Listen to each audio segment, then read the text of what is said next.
lililo safi, kwa maana yeye kumuona Mungu hana kipingamizi tena.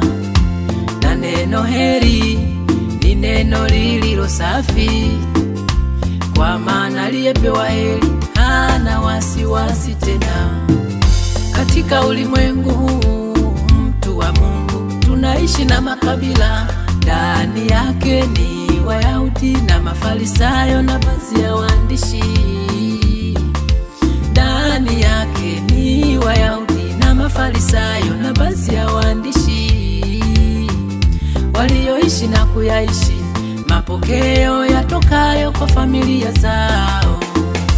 Nao waamini usafi kwao ni juu ya miili yao, nguo zao na vitu vyao ni wanafiki hao. Sisi wanafunzi wa Yesu, usafi wetu si juu ya mwili na vitu, na mapokeo yao yametupiliwa kule kule, wala hatutawazi kama wao wakati wa chakula cha nyumbani mwa Bwana. Usafi wetu upo mioyoni mwetu, wa kuzishika amri na sheria zitokazo kwa Mungu wetu.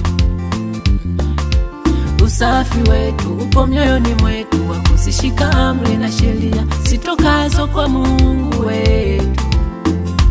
We usiwe msafi wa mwili tu,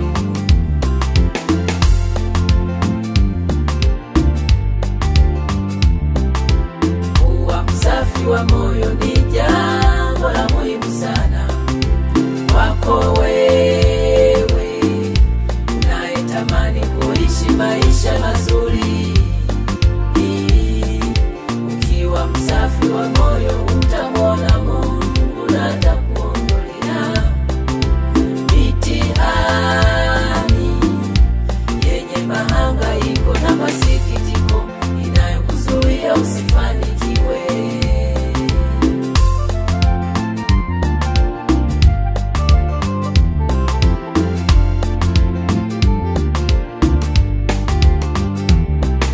Umesikia kwamba rafiki wa kweli ni yule anayekujali wakati wa shida na raha, nami nakuomba uyashike haya nayokueleza, uyatunze. Ni heri kuishi na nyoka wa porini kuliko kuishi na binadamu nyoka. Ni bora kuishi na nyoka wa porini kuliko kuishi na binadamu nyoka. Nyoka wa porini ni kweli ana madhara yake, lakini hutibika na kupona. Binadamu nyoka alivyo mwilini sivyo alivyo moyoni. Anaweza kawa ni msafi wa kimwili, mnyenyekevu, hatari, mwenye maneno matamu, sega ya asali na subiri. Kuwa makini na uko kukujali kwao, wanajaribu kukuvuta na uko wakikupumbaza.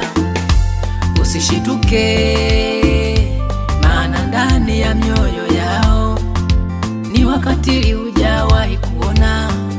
Kusudio lao ni kukuangamiza na kukuteketeza kwa sumu waliotengeneza kwa muda mrefu.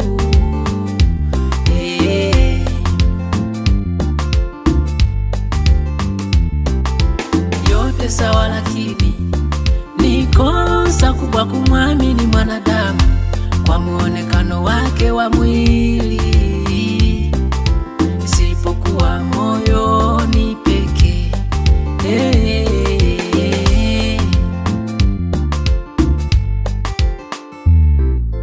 Kuwa msafi wa moyo ni jambo la muhimu sana kwako wewe unayetamani kuishi maisha mazuri.